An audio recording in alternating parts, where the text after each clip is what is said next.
Yeah, I love it. And it's good. Dude, I used to love Laguna. That was like my shit. Yeah, what's not to like? Boiler rocks and shit everywhere. Mm-hmm. So, okay, we'll start. Welcome to Cast and Crank Podcast. Today we have Brandon Hayward. Hey. With the Bight. Is it Bight Sportfishing? Yeah, Bight Sportfishing, and then the magazine's the Bight. Yeah, Bight Journal. Awesome. Yeah. So this is a cool one. You know, I got another secretive sea bass guy on, huh? Well, you know, we'll see. There's a few left. Let's talk about how it all started for you, like love of fishing. Sure. Yeah. Well, I think everyone's backstory always starts with their dad, and I'm no different. Grew up fishing with him. Kind of the big thing is to fast forward is when I was 16 years old. I told my parents I wanted to work on an overnight boat.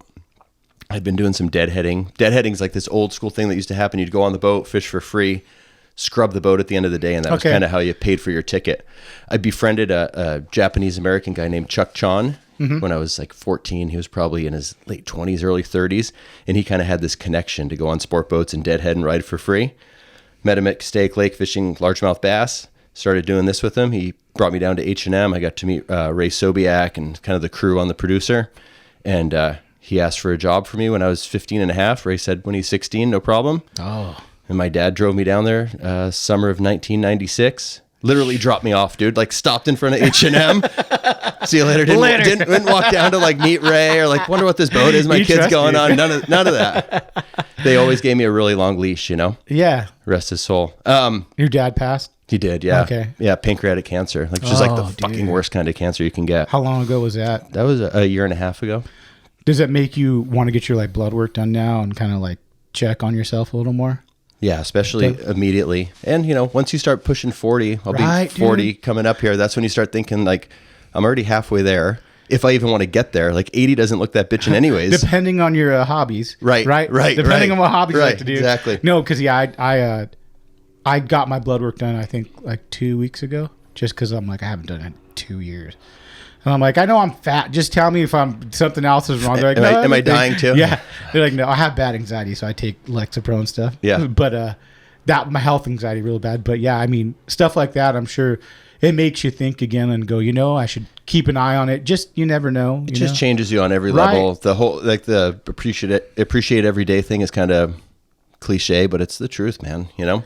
Did your dad got to hang out with their kids though and stuff, right? Yeah, my dad got to see me. If I had to write a script, like what do I want my father to see me do? Go to school, graduate college, you know, work on the boats. Parents never handed me money or anything. They paid for me to go to college, but it was always on me to like have my own spending money, do all that other stuff. Yeah. He got to watch me do everything I want him to do. Graduate from school, get a job, start 2 businesses. My dad was a small business guy and it didn't work out for him, which, you know, happens when you start small businesses, but he got to see me succeed in both of mine. So I miss him every day. I lost him when he was 69, but, you know, appreciate your dad's, guys. Which is a good, like when people say that nowadays, I'm like, I wouldn't mind passing at 69, dude. That's pretty old, you know, like it's a good, I think when you're there, it's a good ride. You know what I'm saying? I think the human will to live is really fucking strong. Yes. So when you're 40, you look at it and you're just like, I don't know, it doesn't look that great. But I think when you're like 74, you're like, I'd like to do everything one more time. Yeah. So hopefully we get there. Yeah. But yeah, they dropped me off that summer and that turned into a summer job from 1996 to 2004. Shit. That was my summer. I always joke sport boats kind of stole my youth, but it was pretty sweet too. I remember I went to UC Santa Barbara. I remember one albacore season I went back at like $17,000. Oh my god. Which is a lot of money when you're 21 it's 21 a lot years of money old. Now, dude. Natural light kegs were $39.95 at the IV market. It was fun. Natty light, bro. Yeah. That's what I should have brought. So that's how I started. And I just kind of I went kind of through the ranks of working on sport boats, overnight boat. I worked on the producer, which doesn't run that much now, but at the time it was like they ran the most. And Ray was a psychopath. He was like a 120-pound like Polish guy. Smoked 3 packs of Reds a day, yelled at people, just old school. And he ran the producer. He owned it. Oh, he was the owner operator. He started out running a Navy boat. There was a Navy sport boat that ran out of San Diego Bay that took civilians fishing, like back in the day. Wow. Old school. Back then there was like 4 or 5 like really old school hardcore overnight skippers, and none of them are left now. Buzz sold the Prowler last year, and he was like the last one, and the most mellow. Really? Yeah. So yeah, things have just changed so much. You never saw a skiff then, and just if you were offshore fishing albacore and you saw a skiff, you're like, oh my god, these guys are psychos. But it's like a 30-foot something. It's just changed the way that people come up fishing, and El Nino had a lot to do with that, for better or worse. And it's not that things are better now or worse now, or that was better. It's just different, you know? Yeah. But that's how I came up. I came up working on sport boats. And then when I finished school, I worked on the Excel for a full season, traveled, did a round the world trip, met my wife on that trip, came back, got a job working for...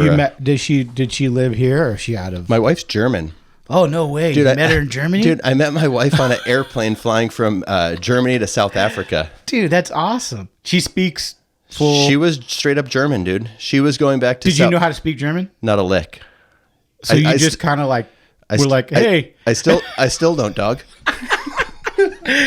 I don't know if that's good, man. She probably tells the kids some bad shit about dad. They speak, everything in my house is German. I speak a little bit. You know, I took a class at community college, but I'm just kind of like, it was hard, man. And how long have you been married? I've been married for 11 years. Dude, that's awesome. Yeah. That's a crazy story. 3 kids. Met her on the airplane. I mean, this could be the whole podcast in its own right, you know? I did this round the world trip. I traveled with the cook from the Excel, Jason Fleck, anyone who went on the boat like back in the day. His brother still runs it. Okay. The Flecks have a long-standing like San Diego lineage to fishing. The best live bait fisherman I've ever seen, Jason Fleck. First guy to ever fish a yummy flyer on the West Coast. Wow, Jason that's pretty Fleck. interesting. From the deck of the Excel, I was on the trip at Alejos Rocks. Excellent fisherman, comes from a largemouth bass background, which most of the really good saltwater guys do. You feel that's kind of 100%. Really? Oh, that's cool. Largemouth bass is so technical in small little things. But yeah, I was traveling with him. He had an aisle seat. I had an aisle seat. And then she sat down next to me. Lucky. Lucky. So how did you communicate? Oh, dude, if you live in Europe, you speak like 4 languages. Oh, she already spoke English. Yeah, not as good as she does now. Isn't that crazy, though, in Europe that you speak so many? Like, I used to ride bikes, and these dudes would come for Europe and stuff. I'd be like, dude. Seamlessly, from English to Portuguese to French. Dude, wild. Yeah. Wild. It makes you feel really stupid really fast is what it does. Hey, stupid American. Sounds pretty true to me, huh? Yeah. So that's kind of that part of the story. That's cool, man. Yeah. So, after you what did you go to school for? I was a legal studies major. I wanted to be a fish and game warden or a probation officer. That's what my dad did after he owned his own small businesses, and he was like, I want to work for the state. I want to, retirement and all that stuff. Benefit too. Which is why the path that I went really against the grain of his own narrative. I was like, hey, I want to leave Western Outdoors. I want to start my own business and start my own magazine. He's like, when did you get to Western Outdoors? How old were you then? I came back from traveling. I went back to work on the Excel. 23, 22. I was 23. Okay. 23. It was 2004. Okay. I went back. The deal was I was going to travel, go back to work on the boat, have my application in with Fish and Game, and hopefully get the job. Okay. Halfway through school, I kind of realized that I didn't want to be a fish and game warden because I didn't believe in the MPA, marine life protected areas. It's hard to enforce something when you want to fish that stuff yourself, you know? So that was out the door. So I was going to either go back to grad school and be a teacher or probation officer. I wanted a firefighter type schedule so I could always work on sport boats. So I came back. I was working on the Excel. Sean Stewart was running it at the time. He owns the Aloha Spirit at Cisco's, and Justin. And then I was the third captain, and there was no one else on the boat that had a license. So when I came back, they're like, "Fuck, thank God you're back." One of us can get a trip off. Yeah. And it was there too. They're like, "Hey, if you want, there's always been 3 guys that run this boat. You can be the next guy." That was never a goal of mine. So I went back to work on there, which is kind of weird because you did it for so long. It was a summer job for me though, so there was always an end, and I knew if I could just work hard, save all this money, party time was around the corner. I'm gonna go do fun shit. It wasn't I didn't want to be on a boat. So you enjoyed doing it, but you liked seeing the end in the totally. I loved it, and I got to see good stuff, and I got to see a style of fishing that doesn't really happen anymore at a lot of places. So I'm super thankful to do it, and without that, I wouldn't be in the spot that I'm in now. Yeah. I probably wouldn't have got the job at Western Outdoors, and like we said before we got on, that was a big springboard for me. So but I didn't want to spend my life working on a long range boat. And that's not to like begrudge anyone. It's just that wasn't for me. So I could understand that 100%. It's like, I didn't really want to go on tour. Right. I like being home. Right. Even with the kids now, I'm like, bad. You know, I'll go out and I'll be like, man, I should have fucking just stayed home and drink beers and hung out with the kids. Totally. You know, like, so I get what you're saying when you say you love doing something, but you just don't like being out. It's like, yeah, I've traveled a decent amount. I've been to a lot of countries. People say, where's your favorite place to travel to? Home. You know, there's no place like going home. It's the best. I agree 100%. So I didn't want to be a fishing game warden. And I was kind of like looking at other options. And then I'll never forget, we baited up on a 5-day trip. I'd been on the boat for like 20 days. I opened up a Western Outdoor News, and on like page 5, it was like, we're looking for a staff writer. Must have a college degree. I'm like, just got one of those. Must like hunting. I had a like real passion for hunting at the time. I still do. It's just time, and it's kind of hard to hunt when you live in South Orange County. and must have a knowledge of fishing. I'm like, all right, let's apply. I went in for the interview. I met Pat, my boss, Pat McDonald. He was the long-standing editor there. He was the editor for like 30-something years. Okay.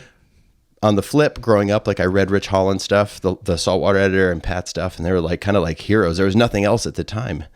And had an interview with him, which was kind of like surreal. I was like, fuck, Pat McDonald's interviewing me right now. This is pretty cool. He brought me upstairs to meet the owner of the company. His father had started the business in like 1953 or something. Wow. So I walked out of there. I was kind of like strutting a little bit. I'm like, I met the owner. Pat was super cool. We have this, I kind of like felt this little like connection with him, you know, I'm like, maybe there's a shot. I worked a 6-day trip, no phone call. This is when I like had a cell phone for like a year or something, you know? And it was 2004. We didn't have like, it wasn't so instant. Yeah, no, not at all.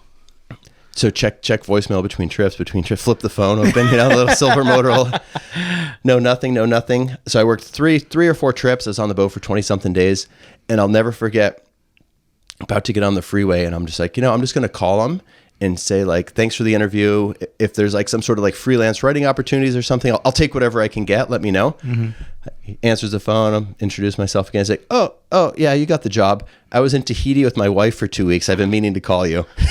You're Which like, knowing Pat is just totally God. him. Yeah. So I worked the last stretch on the Excel and kind of like started adulting and got a just riding. I got an apartment up from the San Clemente Pier. Moved to San Clemente. Family friends of mine had lived there, and I always thought it was a cool town. It just worked out that that's where Western Outdoors was. And came in there, wrote about like trout and just basic stuff. Started at $35,000 a year, which at the time was like barely enough to make it, but at that time it was kind of like making like 70 now probably or something. Right. That's like not bad at all. It wasn't bad at all. Yeah. And I'd still work on the boats on weekends. Like I'd work on one of the 6-packs in Long Beach or do whatever. Mm-hmm. And I always played poker on the side. So I'd always have like a little cash play or some sort of something. So it was hustling. Totally. So it was a good deal. And at the time there was a magazine too. Rich Holland, the saltwater editor, took over editorship for the magazine. And then I stepped into the saltwater editor role. And as long as that publication's been around, at the time it had been around for 50 years, there had only been like 4 saltwater editors.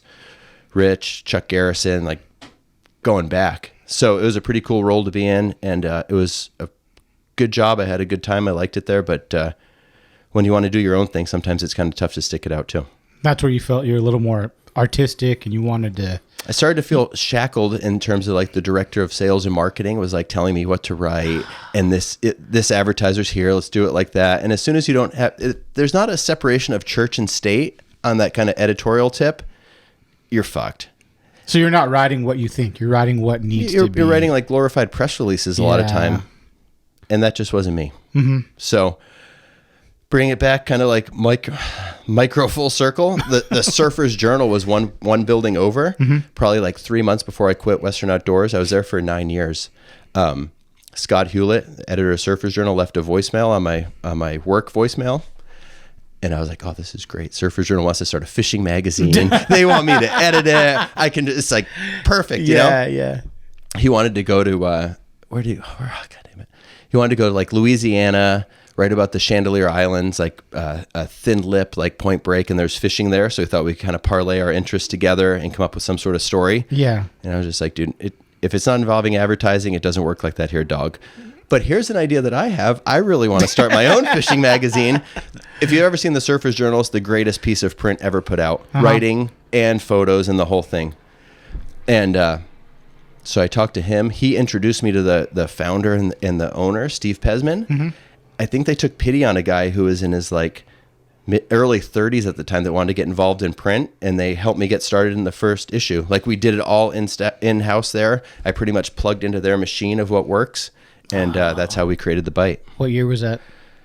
That was I started the charter business in 2012, and then I got the Parker in 13. So that was late 2013. Wow. 2014. So you've been doing it for a minute. You're pretty like established as the magazine, you know? Like Yeah. I've never really, I've seen it over the years. Yeah. Just now that I'm more coming into tackle shops, I see it more, you know, or performance or wherever it might be. It only comes out twice a year if we're lucky. So, But still, dude, I can't imagine the work you got to put it, because it's not the same as just a regular magazine. So like, explain Right. your idea, the idea you had to make the magazine. Like what kind of pushed it the direction? I mean, I looked at Surfer's Journal and surfing a lot from that. So this is not an original concept that I came up with. I wanted something pure that didn't have any sort of editorial. I wasn't going to promise advertisers or sponsors anything. And I wanted everything in like a fishing magazine that like I never saw. And I wanted to do something that was for like the fishing captain, the fishing guide, the dude who grew up fishing.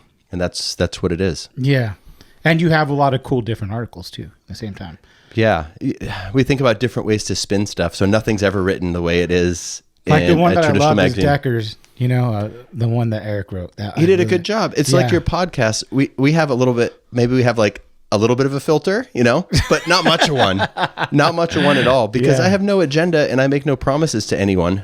Which is great. Yeah. That's like what I love about doing the podcast. I can say whatever I want. Of course. And you don't shit on anyone. You don't, you know, it's just you get to say your opinion. I don't know. I'll throw a little jab here and there. Oh, man. It's just hard. So much has changed in the fishing landscape. And when you've kind of been around for a little while, even though I'm only 40, almost 40. 20-something years of being in... Totally. That's a long time. I just got my 4th issuance of a captain's license, and there's no one else in the small boat charter landscape that can cite that. So when you've seen things the way they are and the way they are now, you just kind of have a different outlook on stuff. Yeah. So you did this at the same time you started your charter business. I did the charter business simultaneously with the newspaper, which didn't go over incredibly well there, but they're kind of like whatever. My wife, we had our first child, and she went. Oh my God, we had dude. her first kid, and she went back to grad school like at the same time to get her master's in education. So it was just me, and we had just bought a condo. Remember when everything was like a fire sale and there were short sales and such? I snatched up I got a condo in San Clemente for $260,000, which will never happen again. But I had to come up with 20% down, and it was like I was strapped at the time. Yeah. And I had to come up with some sort of way to come up with this extra money. And I'd always been like a part-time poker player. At the same time, the poker landscape never. I probably lost like $3,500 trying to play online. It wasn't my game. To Commerce Casino a lot? I'd play at Oceans. Okay. Which is close to my house. Yeah. Games went to shit. I'd start playing at HG, Hawaiian Gardens. The games don't fuck around down there. The dude. games, the Simones will smash you down there. dude. The only time in my life I thought I was going to get killed was there. Dude, Yeah. people don't know how sketchy Hawaiian Gardens It's butted up against ganglands. It's like the gnarliest part of Southern California. it It's is. like Compton ain't shit compared to HG. Dude, and you got some big Samoan dudes and some big, you know. It's a salad bowl. Everything's in there. Yeah. Oh, that's crazy. So the poker, there's this thing called Poker Tracker where you track your poker hours. It tells you what you're making an hour. Yeah. Poker's like anything else. You got to treat it like a job. And if you go in and you work 100 hours, you got to realize my hourly expectation is $28 an hour, $31 an hour, which is like what mine was. And I just watched it get lopped down to like $9, $7, $6.50, like over, 200 hours of play. yeah. Maybe I was playing like shit. I just think that as the economy tightened up, people just didn't have $100 bills to blowtorch anymore. Yeah. So I had to do something. That's when I started the small boat charter thing, and I would take one person. I had a 17-footer Rima, which wasn't like a real charter boat. Yeah. And I would take one person fishing for sea bass. Nice. Only on the coast. There was no such thing as local tuna then. Okay. That was like from 2010 to 2013, it was like in the bowels of like horrible fishing. Yeah. And it was only sea bass. So I did these nighttime sea bass trips. I charged $3.90 a person. Nice. And I got super lucky. I found some squid along the coast, and I had limits 9 trips in a row. Of those nine trips, 7 of them still come out same date, end of June through like beginning of July. No way. Yeah. That's awesome. 2013. So that's kind of how it started. Yeah. And then, like I said, I was ready to leave Western Outdoors. I had the one charter season under my belt with the small boat. Did you do the magazine before you left? Or did you kind of have it all set up? No, I wanted to be semi-respectful and like wait at least 6 months until after I left before I started doing anything magazining. So the idea was hatched. I was talking about it, but it wasn't like, that wasn't a surefire thing that I was going to do that. Okay. So I bought a Parker. I had the first 2320 Parker charter boat in Southern California. Now there's like 912. Definitely not the first guy to do it. That was Jamie. Mad props to Jamie at Seasons. You know, he was the first guy to like identify like, hey, I can do this here. And even though he wasn't running a ton in those days or whatever, he was the first guy to do it. Rewinding to my own background, my grandparents retired in the Florida Keys where fishing is just huge. And there's a ton of these small boat charters. And so I had a history of doing that 3 times a week on my vacation with my grandfather. Huge influence. So I saw kind of how that worked down there and how it could play here as well. Dude. And there's other people doing it at the time, like Barry Breitenberg was like, he did it for a couple seasons and stuff. Small boat charter is just a lot of fucking work, man. It's really hard. But you found to out do it right, to run 200 days a year. And if you're not running 130 days a year, you ain't even got a business. You know what I mean? It takes a lot. But you figured it out before everyone else did, because now how many boats do you have? I have 5. So I don't think anyone 4 else in has service. That, right? No, I mean, anyone's parents could buy them 5 boats or 3 boats or 2 boats, right? I bought all my boats myself with my own cash, and like my boats run, and we'll end up running almost 400 trips this year. Yeah. I thought we were going to hit 400, but we had weather early. And just like looking at how it's playing out, like that's my goal. Last year I wanted to run more trips than there were days in the year, and we did that. I wanted to hit 400 this year. I don't think we're going to get there, but whatever. It's cool too to hear some of the captains you had. I mean, we had Alec on here. You know, it's cool to hear about some of the dudes that. So who are some of the captains you had? Yeah, the lineage. Yeah, lineage is like awesome. It's pretty cool because I want to see people. I love fishing, and I really love sea bass fishing. I like bluefin fishing, but I don't have the emotional connection to that fish like I do to sea bass, right? But at this point in my life, like the business end of things interests me the most. And watching other people kind of come up and get really good and like see how tough they are and like, can they pull this off and give them a playbook and like, can they push it through? So in 2014, I ran 257 trips.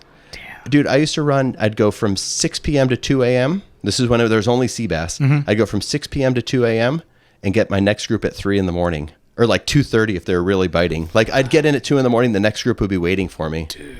And I would do this every Friday, Saturday, Sunday. Friday, Saturday. When I could during the week, but that's when people can fish on the weekends, you know? It was gnarly. I paid my boat off in 3.5 years and just like really went with it. Yeah. But to answer your question, that was the year that I realized like, if it's just one person in one boat, this isn't a business. This is a really expensive job with a lot of liability because a lot can go wrong. And when you're collecting $1,200 a trip or $1,650 or $18, whatever, it feels like, whoa, this is like a lot of money. But guess what? It's not. When you pay insurance and pay everything you got to pay, like there's not that much money left on the table. Yeah. So I realized like I got to kind of like get another boat because I'm turning people away. I bought a 23-foot Maritime with a partner, Mark Levine. He owns a small boat charter company too, but he takes like tourists, like calico bass fishing. If you Google fishing in Dana Point, he comes up, he spends money on Google AdWords, all the stuff that like sounds like the jobbiest of a job to me. He does all of it and he's really good at it. Yeah. We bought a Maritime together. We bought it for $24,000. So it was $12,000 each, which was not a lot of money. He was super good at fabrication. We split it and we had it on like child custody schedule. So essentially I'd have it like every other Friday, Saturday, Sunday. Child custody schedule. And this was the year that the big bluefin started like biting at the 43. So we'd take that thing out there and go for it. You guys shared numbers? He didn't do a lot of that. No. Too much. And he knows how secretive I am of the sea bass thing. And I told him straight up, like, dude, if you're guys and like everyone starts kind of like follow the boat down and like get weird with sea bass, there's going to be like colossal issues, you know? And he was pretty respectful of that. That's and good. Cool. So the first captain I had 2 guys the first year. I had Justin Reynolds. Yeah. And he kind of split his time between working on there and working on bongos. And then I had James Lega, who started out as a client, which probably is like an untraditional way to go. Like, do you want to turn one of your customers into a captain? But I'm like, of all the people who came out, who asked the right questions, who wanted to learn the most, who like came out with me 2 times and then like caught them on their own and like always told me and like kind of like waved me in, which was super fucking cool, which no one does. And he was one of them. So from there, I had that boat, and then I was like, all right, well, I need like another Parker. I have to clone my Parker into another one. So I bought a new Parker in 2017. And then I was like, this is really nice having a new boat. So I sold the original Parker, which was a 2013. It wasn't that much older. Yeah. And then I got another one. I still had the Maritime. And that's kind of the lineage of boats. And then I just bought a 28-foot Parker for my buddy Tim, which is like pretty much the coolest thing. Like the thing that gave me the most gratitude was I used to fish with him a lot. I fished with him a lot in like 2009. Some of the best, I'll never forget, July 5th or 6th, 2009. My grandfather died on 4th of July. It was he was the dude who I like fished with the most and like was like a real fisherman. Your dad, was he a fisherman My too? dad was into fishing, but he kind of like grew out of it a little bit. That's why he never came out on the boat when I worked or whatever, you know, but he did it when I was a kid. This is the thing about growing up. I never ever remember going, Dad, can we go fishing? He never said no. Yeah. And I try to do that with my own kids. Problem is I got 3. He had 1. Big difference, right? Big difference. Anyways, so I lost my train of thought. He passed away. Your Oh, grandfather. sorry. Yeah. 2009. Tim, the guy that owned this Parker, was like, hey, dude, we're going fishing. It had been really good coastal sea bass fishing. We're going to go on, we're going to leave in the morning. Do you want to go? I'm like, fuck, dude. My grandfather just died. I'm like, not feeling it. I'd feel really selfish if I went fishing. I should be like morning. And I'll never forget, he lost his mom when he was young. And he's like, dude, your grandfather would want you to go on this trip. Yeah. Okay. I went. We didn't catch anything in the morning. Classic sea bass stuff. The current starts going the right way. Full on ripper, dude. There was 4 of us, so we got 12 fish, like limits of sea bass. Dude. I'm on his boat, which was like 4 years old at the time, 28-foot Parker. It's like a $200,000 boat, you know? I had worked at the newspaper for 4 or 5 years. I'm not making enough money. I'm never going to have a boat like this. I remember thinking to myself, like, this boat is sick. I would love to have this someday. I love fishing here, you know? And then fast forward 10 years, I bought his boat from him cash, and I just ran my first trip on it like 2 days ago. Awesome. Little shit like that in life, man. And you should be proud of that. It's a big deal. Yeah. That's a big deal. Yeah. So that's the other boat I have. And I actually have a Grady White, which is a whole nother story. Like it kind of like fell in my lap. We do a charter on the Royal Star, long range boat. Bight Reader was pretty much like, I have this boat. I put my heart and soul into it. And I want you to have it. Like, dude, I'm not going to just take your boat. You know? He's like, what kind of boat is it? Let me ask you a question. It's a 23-foot Grady. The pilot house got done by John Anders, who's like the best craftsman in Southern California when it comes to boats. I went up to his house in El Segundo, looked at it. I was like, this is the coolest 23-foot boat. It fucking dunks on Parker. Really? It is an incredible riding boat. He rigged it out perfect for overnight trips. He used to do 3-day trips to the island with his wife. I love Parker boats. They spend money on on advertising, the whole thing, but like this is the best overnight boat you could possibly have. So I got that 2 months ago. I don't run charters on it. I just kind of like did little shakedowns and got it moving. And it wasn't in a spot where I was ready to like do full on charters on it, but got it all tuned up and the thing's bitching, dude. You got to check it out. Yeah, it's rad. You've been fishing it a little? I've taken it out like 4 times. Really? It's pretty cool. Wow. Yeah. Custom pilot house, sleeps 4 people. Wow. Has a little like propane stove and grill. It has anything you could think about if you're like an overnight sea bass guy. Yeah. He's like the total guy who like read Mark Wish's book 25 years ago, and Wish and Anders are like super buds. And so this boat was kind of like created in that like In the Gray book era that we were talking about earlier. Yeah, let's talk about that a little too. So like I said, I'm pretty noob onto a lot of this stuff. So I hear things from people, and that was one of the books that I heard about. And you know, you kind of you kind of play on that a little bit. I mean, you're a pretty big sea bass guy. I know that, you know. I mean, I wrote 3 books on saltwater fishing. That was my kind of like side thing when I worked at the newspaper to have something else. But I never had like GPS numbers or where to, and it was like kind of heavy how to, which is different from the person I am now because there's no where to or how to in the Bight. Wish is like the really good sea bass guy from forever ago. And the first thing to kind of make waves in the Southern California landscape of like, quote, giving everything away was in the gray. And it's just a total guidebook to Catalina. But it's the classic thing where that book can tell you like where the spots are. But if you don't have like the proper current and you don't know how to adjust accordingly, it's really kind of, I don't want to say worthless, but like. So it's almost like buying the Navionics app or buying somewhat nowadays. Navionics app is going to get you there, but it's not going to tell you where to go when you get there. The Wish's book was like 500 GPS numbers to like the most sacred place before there was internet. So it was like really dropping different. The bomb on fucking Instagram, bro, at the time. Huh? It's like multiply that times 100, you know? He got a lot of shit then. He still does. Yeah. He got a ton of shit about it, but he kind of like didn't give a fuck, obviously, you know? Yeah. And he wanted to be the man and kind of like have his own thing. But yeah, no, that book like changed everything. What year was that? Oh, yeah. Mid-90s. The best fisherman in Southern California is Alan Watson. He runs the Dreamer 6-pack. Mm-hmm.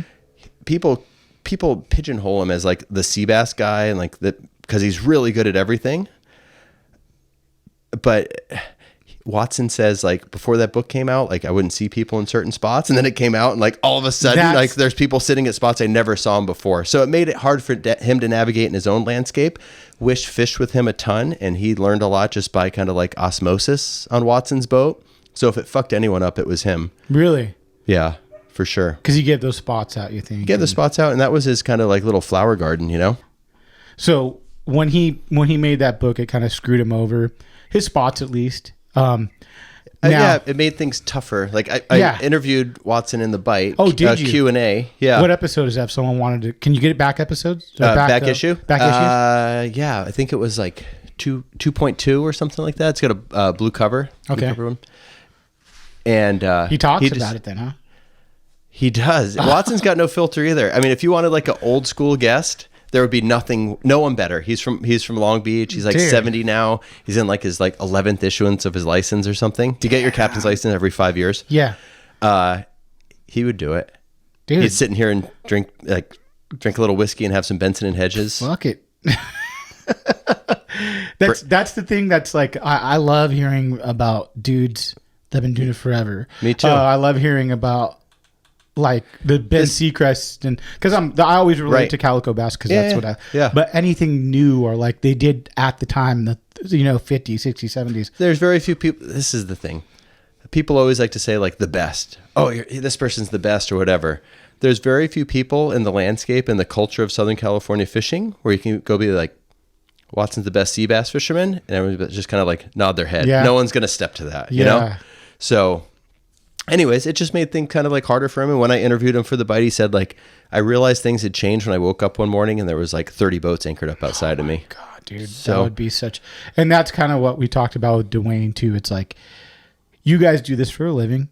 When you see another dude come up and maybe he's coming up off of the boat, etiquette. Yeah. What's say if someone's coming up, what do you think is far enough to stay away from you? Like, they might be going the same spot, which happens. Say I'm going to Isers or wherever it might be. That's a really, really, really good question. And you're definitely going to get like really different answers from everyone. So it depends on the context of the type of fishing that you're doing. And if you know the guy. Okay. Right? Yeah. And people are like, I never upswell other boats and like, don't look for boats. I ain't got no pride. If it's a tough trip and like, I know like Gavin's out, Pacific Queen or something. And like, obviously he's been busy all morning. Yeah. I'll cruise up to him and be like, dude, I'm having like a tough one. Can I like post up here? Yeah. I've never done that before, but I don't have so much pride that I wouldn't do it. But at the same time, I don't think it's a pride thing. You're running a business. You got to make your customers happy and take care of them. And they got to understand that. Now, if it's just a dude like closeness, in the squid world, commercial squid fishing, it's 1/8 of a mile. If you get within someone's 1/8 of a mile ring, it could be like two people are like really close, like God and Jesus. Like hell is going to pay. So that's my rule too. Like give me an 1/8. If you got to come down the kelp line and do something cool. I mean, offshore, I don't know, dude. I mean, I'm different because I'm so like sea bass centric, and that's the only thing that I have this like connection to.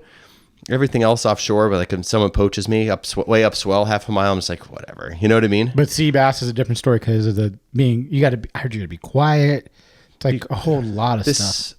Do you want to have a 10-minute sea bass conversation? You bet. I don't know anything about it, so it's great to hear information. So, this is the thing. A lot of people say like sea bass are gay. Like they're dumb. It's catfishing. Translation, you fucking can't catch them unless it's in the bait grounds. That's the deal. That's like my brass tacks with sea bass. And there hasn't been bait grounds fishing down south here. Bait grounds is when squid bunches up and like spawns since 2014, right? Mm-hmm. So it's kind of been a relatively uncrowded landscape if you can keep it that way. Sea bass are different because they might as well be 5 different fish. And there's nothing else in California that act 5 different ways. Granted, you can fish bluefin. It has to be like meter marks, breezers, shiners, fill in the blank, and all these fancy terms. Sea bass, there's that red crab thing at Santa Cruz Island. That's new in the last couple of years. Totally different. There's the style of fishing that I do on the coast now, which is like mostly fin bait, using different techniques and like fishing in the kelp, squid ground stuff, open water bird schools, Catalina, like 3 fathom beaches, and then like Channel Islands, where Wes is right now, Santa Rosa, deep water, 90 feet of water, squid on the bottom, dropper loop, which is people's definitions, you know? So it depends where you're at. If you're at Rosa and it's 100 feet of water and it's on the bottom, you don't have to be quiet. You can do whatever. You want to catch 65 pounders on the coast and like hook them underneath your toes? Quiet. Fucking lock down tight, quiet. There can even be like a lot of other boats making noises and stuff like that. Shit. Yeah, it's... I have a skewed perspective. It's the ultimate game fish in Southern California, and it's like that. Oh, that's like your... to me, in my heart of hearts, yes. A lot of people won't think that because they haven't fished them a lot the last couple of years because there's been bluefin and like more offshore fishing, and it's difficult to do locally, right? Yeah, and sea bass is different because all your cues aren't above the surface like bluefin. It's all below the surface, which way the current's going, where the kelp is. Have I mapped out this kelp line properly so that when it's smoking downhill current, my lines are going to sit just perfect so that A, I can hook them and they're not going to get me in the kelp. And that's like been my sauce. I mean, since I started the business, but the last year we had squid was 2014. When I started it, people were like, dude, you can't start a business around coastal sea bass. Bradley Phillips, who owned the first string, like really good local fisherman out of Dana Point, ran the Prowler. He was the upper echelon of overnight boat captains out of San Diego. And he's like, dude, you can't start a sea bass business if there's no squid around. It'll never work out, you know? Other buds were like behind my back. Not that I begrudge him for it, but just like, dude, there's all this bluefin around. Like, Brandon's blowing it. Why is he fishing sea bass? Because you don't have to burn any fuel. It's a niche market that I have a stranglehold on. When people call and say like, it's kind of expensive to go on these trips, I say, if you can find anyone else in this landscape who catches them as well, I'll give you a free trip. Yeah. Just one other person. I will like match their price of 0. Never. It's not because there isn't talented fishermen. It's just the last 4 years, no one's put the work in that it requires to kind of catch this fish, you know? Yeah, and you have. I've tried, but then other things happen. Like this year, there's been no coastal fish at all because there was no kelp early season. So everything's been at the islands. But on the flip, it's the biggest island fish we've ever caught, like a lot of 50 pounders. And we had a beautiful spring on them. Yeah. If you like bass fishing and you're like technical, come out sometime, dude, because it's pretty neat, man. You anchor up on a little beach at Catalina in 3 fathoms, or like you fish along fill in the blank section of coast. It's a pretty special fish, you know? So definitely. And it's cool to see you break a person that breaks a fish down. You know what I'm saying? Totally. That's what I respect, is like someone that actually goes, this is what I love. I'm going to learn everything I can about this one thing, you know? And that's what you did, right? I mean, totally. I love bluefin fishing. And I mean, the last couple of years, there's been no other operations that's caught as many big bluefin as us either. Granted, I have more boats and everything, but like can do that just fine, right? But I don't feel the connection to that fish. Like that feels like different to me. That's just me. Yeah. And I think it's because of just like growing up fishing largemouth bass and anchor fishing with crawdads and everything. That's like what I grew up doing. And so I love that fucking style of fishing. And it's you think it just helped the best. A lot, the largemouth maybe, kind of like finesse? Immensely. Yeah, really. Absolutely. Who took you, did someone take you under their wing? For largemouth bass? No, just for the white sea bass. When you kind of had the idea, did you kind of like, itch someone's brain a little? Who was that guy? It was easy fishing when I first started. And there was a lot of people that did it. And I fished with a lot of buds. I fished with Greg Trompus a lot. I fished with my buddy Tim, who had the Parker. I never wanted to be a private boat owner. It wasn't like, because I grew up working on sport boats, and skiffs were just these things that kind of like got in the way. And like, why would I want to go bash my brains out? And like, I want to like sleep in a bunk and do the whole thing. And when you that say wasn't skiff, you're talking about a 25-foot. Totally, exactly. Okay, small boat. So, but when I was fishing with there's those two guys, definitions. I feel like this day there's 25 and there's a 17. Thank you. Yeah. Well, right? when your brain is plumbed around sport boats, still everything's just a skiff. It was squid grounds fishing, so it was different then. And when things changed and it went to like, there's no squid around, you got to fish mackerel on them or make squid at the island and bring it in. That's when I really like figured it out on my own in a lot of ways. And you'll use now locally. Will you use lure ever for strictly lure, like for white sea bass? Not really. No, they have to be mostly pretty squid. frothed up Yeah. to catch them on a surface iron. Like there's no one out there who's caught more than 5 sea bass on the surface No iron. way. It's like an incidental, very boutique-y thing. Yeah. I've caught 2 on it. Wow. Yeah. That's pretty cool though. Yeah. That's the best. But they eat the hell out of that hookup bait thing up north. Yeah, that's what I heard, man. Hookup baits for the win. Yeah. And now, over the years, you've been doing this forever. When Instagram kind of came really relevant in the last, 4 years? Yeah, I'd say so. Yeah. So how did things change with... well, it started with Facebook. Actually, started with MySpace, even though there wasn't like fishing on MySpace. Remember when there was MySpace? Yeah, Get chase off MySpace. What was the other one? Oh, God. Instant message kind of was like that too. AOL. AOL Instant Messenger. Yeah. Then there's MySpace. Yeah. But Facebook was when like you realize like, whoa, like everyone's seeing what I'm putting up here, and we're all kind of like posting at the same time. Kind of the same thing. Bloody Decks was Here's the thing: is like social media is the internet now, right? Instagram, Facebook, whatever. That is the definition of the internet now. That's what drives people to your website. Whereas before it was forums, right? It started out as All Coast and then Bloody Decks. Bloody Decks tried to kind of flip the script and like become an online magazine, right? Yeah. And they still have the forums. So yeah, just the matriculation of internet in general is pretty much just like entirely fucked up fishing. If you've been around for a while, like if you ask people who've been around for 30 years, like they would just immediately be like, the internet ruined fishing. And the same guys like still don't even have an email. Like my buddy G Paul that runs a squid boat, like that'd be the first thing that he says. So when you say fucked it up, maybe like people didn't put the time in when they needed to, or just everything. I mean, just look at the name of it, Insta. Everyone thinks just because you put something up, it's instantaneous, and then their knee jerk is to react to that, you know? But it's a double-edged sword though. I mean, to answer your question, it started out with Facebook, and Facebook was a big driver of my business. And then once they started doing like Facebook sponsored posts, like if you wanted people to see your business page, you had to sponsor it. I'd throw $20 at that thing and just like fill 3 open party trips, no problem. Dude, in like 2015 when I got the red boat. No, 2000. Was it 15 or 16? That was 2016. 2015 was the big El Nino year. And people were like, there's going to be no sea bass. There's not going to be anything around because they don't like hot water. I just played into everyone's narrative, and I didn't post a picture from April till July. And then at the end of July, I was like, check me out. Here's all the fish we caught. If you want to come out, like I'm booking for next year. Smart. It was a great season. I had like one instance where like other boats kind of found out and came and anchored on me. Otherwise, I just had the whole thing to myself. Because no one was fishing. No one was even trying. No one was even trying. That's cool. People say they hate sea bass and it's stupid, but as soon as you like hold up 55, 65 pound fish in California, like all of a sudden it's not so gay, right?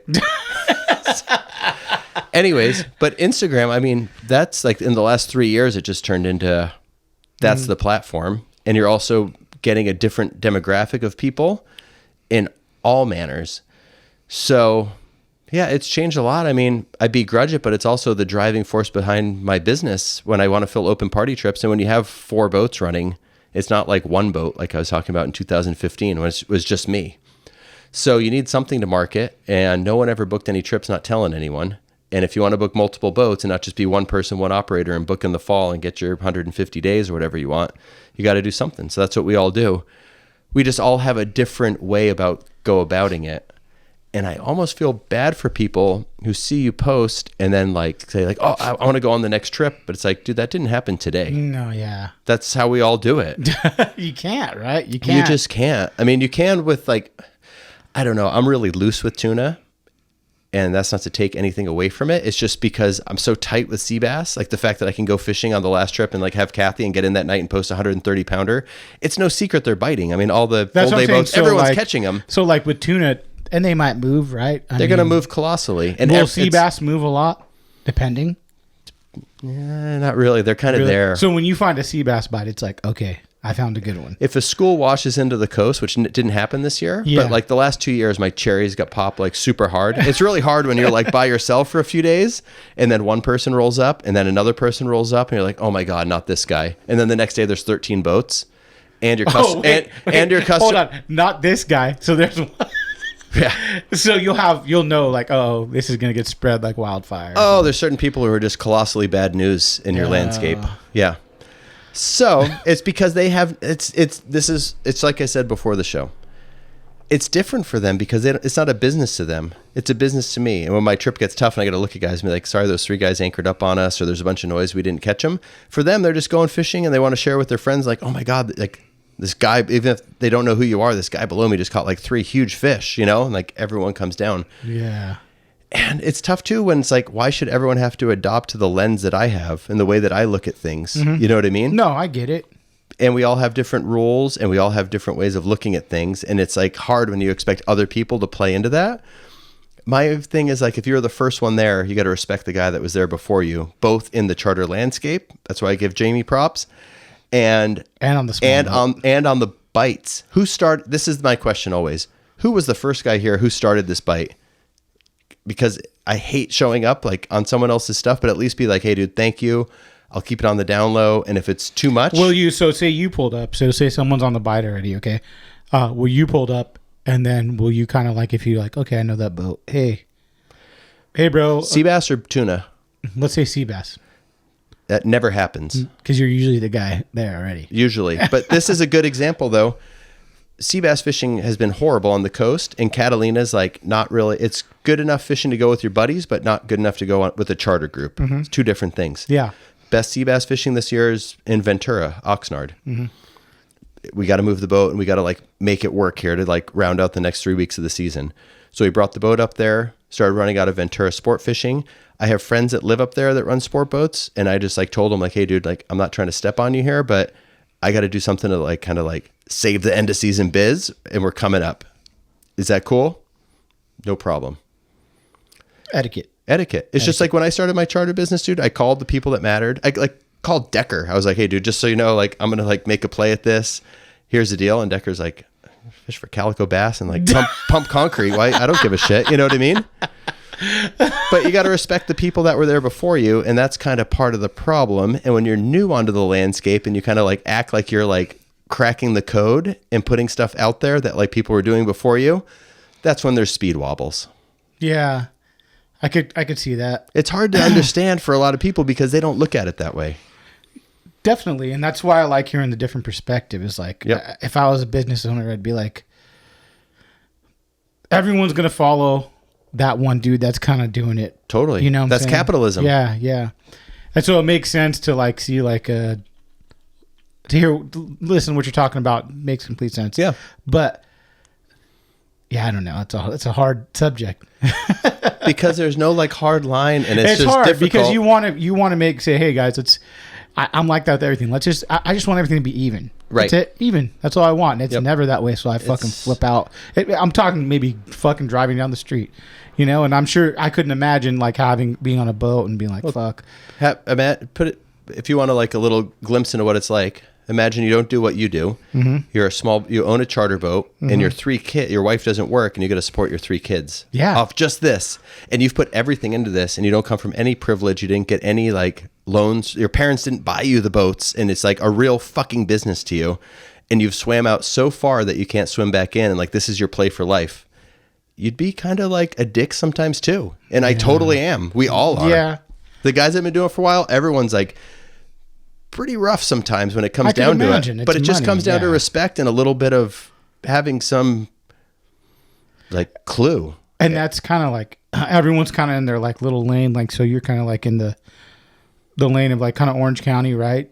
Somewhat. You don't go down to San Diego much? No, I have a boat that runs out of Fisherman's Landing. You do? In San Diego. Okay. Yeah, right next to the long range boats and all that stuff. But that's as the business has grown. Yeah. This has been years of you growing the business. Originally, I fished from like Newport to Del Mar, and if I went up to Newport, I'd only fish at night, so they'd like never know we were even in there. This is another good thing about social media too. Like you can be pretty active on there and see what people are doing, and then do your own thing to the point where like people never even see you get in there. Yeah. Right. So if like the Balboa Angling Club, like so guys catch a fish, really good lurker then, huh? Hell yeah. And they bite 3 times better at night half the time. You're lurking on Instagram saying, what are these fuckers doing? And it, I don't care who you are. It feels good to pull fruit off someone else's tree. Just kind of condescending, but it's the truth. But it's true. Like, yeah, I mean, if you see something good happening, and the older guys, I feel like sometimes they go, I don't give a fuck. I don't give a shit, right. Sometimes. But we're in a social media age. Like, you got to put out content. You got to put out. It's not going anywhere. And that's just how you do business. And if it ever got down to the point where like someday I just woke up and I was like, I just want one boat, my 5 people, I'm going to run my 150 days and that's the end of it. I would just go back to how it was in 2015. But I'm 39 years old and like my body can't hold up to this. Like Dwayne and I talk about this all the time. Like we're 40, we can't do this forever. No, it's high tide in the fishing industry. Yeah. So let's fucking do this. Yeah. So you've seen it like the fishing industry kind of just make a big uphill. Huge. Yeah. Massive. Big in the last, like 2 or 3 years, right? Yeah. Post El Nino. Yeah. 2014 wasn't truly called an El Nino, but that was the best fishing for the industry. Close yellowfin tuna, like everything that's when there was this kind of shift, Mm-hmm. And the thing with the fishing industry, and I have insight into this because of the magazine and the charter thing, which is cool. It's different because you can see the ads, you can see everything change. Yeah, because I sell advertising for a print publication, which isn't the easiest thing. Yeah. But I know a lot of people in the industry from when I worked at Western Outdoors and before, like when I started working there, like that kid that worked on the producer, that kid that worked on the first string or whatever. Mm-hmm. So I've just seen how things have changed so much, and it was a perfect confluence of events. El Nino, building economy, and a younger demographic that got into fishing, and it's Southern California, so a lot of people just are going to like send their kids on boats or buy them boats or whatever, propping up the fishing landscape. Mm-hmm. And the older demographic, which is the people who infuse money into the fishing industry, are getting older, so they can't pop up on a surfboard anymore. And they want to like craft beers are big. So they want to drink craft beers with their buddies and spend time on a boat, and it's farm to table and they want to bring fish home. Ding, ding, ding, ding, ding. Everything was perfect. Yeah. Everything has been perfect the last 4 years.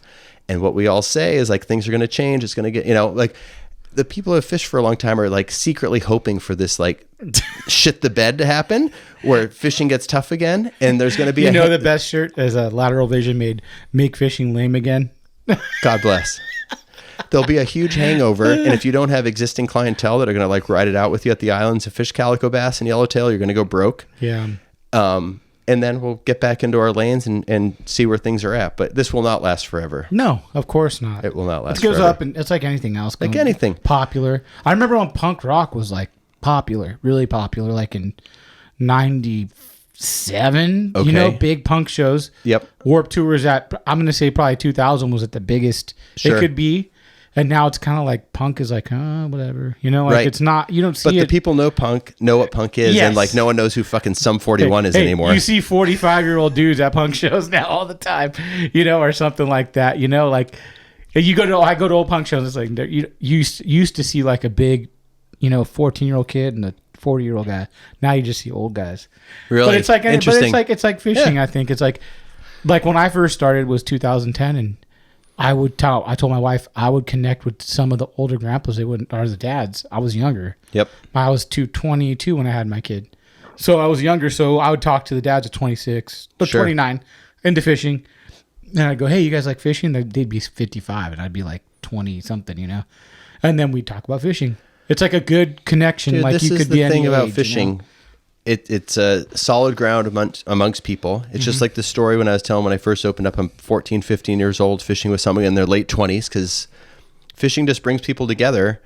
And it's just been different the last few years because it also like kind of drives an anvil between people as well. Just horrible. Yeah. Sucks. Yeah. Yeah.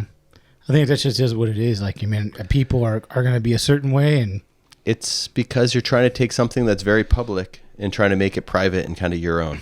Yeah. That's how it is. That's like being real about it. No, I agree 100%. Yeah. It's not even on the business front too. It's like it goes like cascades all the way down to like the kids that are in like junior high. Like, God damn it, why'd you post a picture from our Ninja Park Lake thing? I'm gonna beat you tomorrow. Dude, I got shit for posting. There's a lake by my house, and this is a while ago. And some dude's like, "Oh, I caught this big bass." You could see what fucking lake it was. I'm like, "Oh, right by my house, blah blah blah lake." Yeah. Fucking, I got like 5 messages. Thanks for blowing it up, bro. I'm like, totally. Are you fucking kidding me, man? Come on, I know. It's just that's just the time, the times, you know. I know. But how about have you had any like crazy boat like incidents? Oh, like weather type stuff? Weather, dropping boats off trailers. No, okay, well, everyone's got motors one. going out. Everyone's got one. I mean, you're going to lose your lower end between like 2,000 and 3,000 hours. So once your engine's there, I mean, I have like. The business has like 12,000 hours on Yamaha engines, and I've only lost 2 lower ends so far. Uh-huh. That's pretty good. Yeah. But you just have to be braced for that. This is my thing on everything, not to get off track. If you realize disaster's right around the corner, you're always ready for it. And then when it happens, you're just like, whatever. I was braced for this. Part of this comes from losing your father as well. You know what I mean? Like when I get that call someday or whatever happens, like this is your deal. It's going to be like, it's a good run. I'm going to do what I got to do at the end here. But it's like, fuck, man, I lived life. Crazy boating stuff. This is another thing. Like the internet has made it so weather apps are so locked down tight. There's no surprises anymore. Yeah. That 2015 season, that's when it was full on El Nino, south swell, just like pretty much like Hawaii came to Southern California. Oceanside harbor mouth is just fucking silted in, dude. It's just like breaking in front of that thing to the point where like on Fish Dope, it's just like big red letters like, do not try to leave Oceanside Harbor. It's, you know, warning. And like the guys that have their boats are just like, what am I supposed to do? You know what I mean? But it was pretty heavy. So you'd watch it, time the sets, punch through it, and everything would usually be okay. Oh, no way. You had to time the sets and everything. It was a lot, dude. It was endless south swell that year. Man. There was always like 2 hurricanes down below. El Nino, hot water. Yeah. Hurricanes feed off hot water. Long story longer, a dad booked a trip, and he's like, fuck, guy's got money, you know, like he's from Newport, and like he could give a shit about the fucking $1,500. Yeah. It's like, I can't make it, I have a meeting, but I'm going to send my kid and his son. So like 2 like 20-year-olds come down. We're going to go on a $1,500 fishing trip. Get our bait. And like, it's kind of like, this is like the perfect direction. Like, all right, watch 2 go through. Like we sat there for 20 minutes. All right, they're like 4-wave sets. All right, fuck it, we're going for it. Sneaker set comes in. I just told this story to Brian yesterday, who runs the boat. Little 2-wave set comes in. It's to the point where it's like you just got to punch it. Fucking thing breaks right on the pulpit. 23-foot Parker. Luckily, all the windows are closed and everything.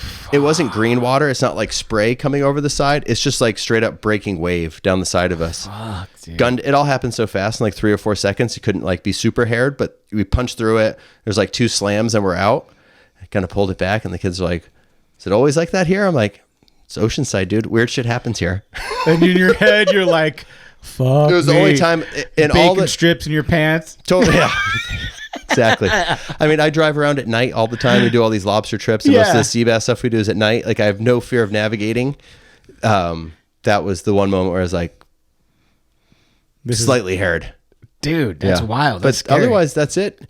I mean, there's times you push it, and when that bluefin's behind Clemente, it's like breezy and whatever, but never anything, because that's just unsafe, and that's not how you run a business. But so that's what I like hearing from the guys that are captains, like you and Dwayne. That's what you guys pride yourself on, is like being safe. Like if something's 100%. Not some dude you like, dude, I see some guys on little fucking whalers do some crazy fucking shit. Crazy. Dude, wild. I'd be like, dude, I want to go to Catalina. I have a 17-foot with the 60. Yeah, I saw it up front. And I'm like, I just don't feel it inside. I want to go, but I just am like, nah. That thing's just screaming for like fall when it's like light Santa Anas and it's like hot and glassy and you're just trimming the whole time. But if there's any sort of northwest anything, don't do it. Yeah, so I'm like, nah, I'll wait. Yeah, I'll wait. And one day I'll do it, but no, I mean, I'd rather just be safe. Yeah. My wife won't kill me either. Exactly. Well, she still might, but you know. Yeah, she's still going to kill me now, but yeah, it's cool, man. But fucking, I love hearing boat stories too.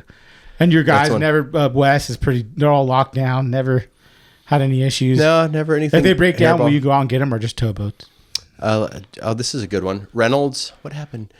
Reynolds broke down. This is the first year I had the second boat. So it was like, It's a second boat's kind of like a second kid. Like, it's not like you're doubling it. You're like quadrupling it. Your life has changed so much. There's like, you're getting hit no from one both knows angles. that, dude. It's no like, one knows it. And then here comes the third and you're fucked. The third is like having 5. It's just a whole nother thing. They say the fourth one, if you can hang, is just like the easiest one. I'm but sure. Who wants to do that? Not me. No. No. You're talking to 2 guys that have 3 kids, so. Yeah, the fourth. Everyone I know that has a 4th kid is like, just go for him. Like, this is funny. I had a guy tell me 3rd kid is a marriage killer. No, that's a fact. Look at divorce rates in 3rd kid. Is it a fact? It's a proven fucking fact, dude. Oh fuck! Thank God I spread them out so I have my older one watching the baby. Yeah, I didn't do that. Everything's good, but no, that's a fact. It's the divorce child, dude. That's what they call it, the fucking divorce child, dude. I understand. Yeah. Anyways, first year I had the second boat. Reynolds broke down, and James, who still works with me now, he's a firefighter, like a gnarly firefighter, like arson investigator, carries a gun, and like no way. He's core, dude. Good guy, does everything for the business, even though he can't like work 50 days a year like I'd like him to. Like, he's down, never missed on bluefin last year. He's excellent. It's like, fuck, dude. Fucking Reynolds broke down outside the 43. And it was like 15 knots of breeze. He's like, all right, I'll take the red boat and go get him. He just jumped in the red boat, Dana Point, bombed down there, picked up the passengers, drove them back. Fuck, dude. So they didn't have to get towed in. That was the only time it was like some sort of something that kind of raised my hackles a little bit. But otherwise, you just watch the weather. That's a good call, though. To have that second boat made your customers like comfortable, because it's like totally they don't got to wait to be towed in. They're like, hey, come jump in, let's go back. Totally, we're good. No, absolutely. Good. So thing. yeah. No, you don't have to push it these days. And once you start running a lot and you have like real customers and clientele, you don't look at it as like a money grab. Like, I got to get this money today. I probably leave a decent amount of money on the table every year, because I'll just call people and be like, fishing's tough, especially for sea bass. If it's like uphill current in a place that needs to be downhill and the water's cold, like, it doesn't matter who you are, you're not going to catch them. That's totally. like even more, Yep. than just the money. It's like, you're telling me the truth. Oh, I love that. I probably lost 5 or 6 clients over the years because I rescheduled them like 3 times, but what are you going to do? Yeah. But if it works out in the end, they're like, this was the best experience I've ever had. I'm so glad you rescheduled. People are just really results orientated, especially now. Insta, right? So if it works out, you're like the best ever. Yeah. But if it doesn't, it's just like, why did I do that? That's like anything, though. It's right? like anything, Yeah. but fishing takes time and there's no guarantees, and it's just how it is. That's why they call it fishing. That's it. Where can they reach you at? Oh, If you want to book a trip. Yeah. If you want to do the charter thing, just BightSportfishing.com or Bight Sportfishing on Instagram. Okay, and then if they want to check out your magazine. It's the Bight Journal. Okay, and they can get that. Is there some tackle shops local? Every tackle shop has it. Okay. Yeah. Any kind of like core tackle shop, like Performance or Hogan's or Fisherman's or wherever you go, they should have it. Online? Can I order it? Like if someone wanted to order it? Yeah, you can get a subscription. So it comes a set of 4 issues. That would be at thebitejournal.com? Yeah, you just do that online. I didn't do Fred Hall last year. I didn't do Fred Hall the last 2 years, but I'll probably do it again this year. It was crazy. That was my first one, and I was like, it's a little crazy. It's a lot. Imagine working that. Imagine working that thing. It's not 5 days, dude. It's 7 days. Dude, I'm like, yeah. I'm not. That's too much. Yeah, it's a lot. Well, thanks for coming on, bro. I really appreciate it. Check out his charter. Get one. That'd be awesome. I'll probably try to get one sooner or later, and check out the magazine. It's a really cool magazine. Thanks again for listening, guys. Thanks for that.